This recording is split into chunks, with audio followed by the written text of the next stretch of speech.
Telugu Desam party అధికారంలోకి వస్తే 4,000 రూపాయల పెన్షను ఇంటి దగ్గరికే తీసుకెళ్ళి ఇస్తాం. ఇది చంద్రబాబు గారు చెప్తున్నటువంటి మాట. Very good.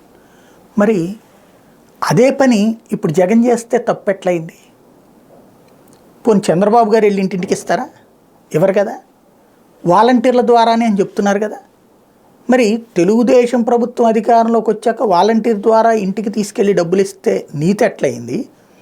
ఇప్పుడు అదే వాలంటీర్ ద్వారా డబ్బులు ఇంటికి పంపిస్తే బూత్ ఎట్లయింది? మేము వస్తే చేస్తాం, ఇప్పుడు మాత్రం చేయనీయం అంటే ఇది రాజకీయం కాదా? రాజకీయం కోసం వృద్ధుల్ని రోడ్డెక్కించడం కాదా? పోనీ గతంలో మనం ఏమన్నా చేసామా?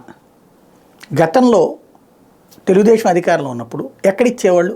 పంచాయతీ ఆఫీసులు, మండల ఆఫీసులు, మున్సిపాలిటీ ఆఫీసులు, కార్పొరేషన్ ఆఫీసులు.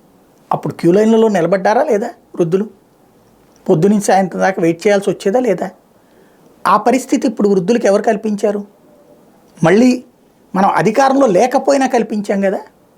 దానికి మళ్ళీ మేము వస్తే ఇస్తాం. మరి మనం ఉన్నప్పుడు ఇవ్వాల. ఇప్పుడు రేపు మేము వస్తే వాలంటీర్ల ద్వారా ఇప్పిస్తాం. మరి వాలంటీర్ల ద్వారా ఇప్పించేటప్పుడు ఆ వ్యవస్థని ఇప్పుడు ఎందుకు ఆపాలి? అసలు లాజిక్ మిస్ అవుతుంది అక్కడ కదా.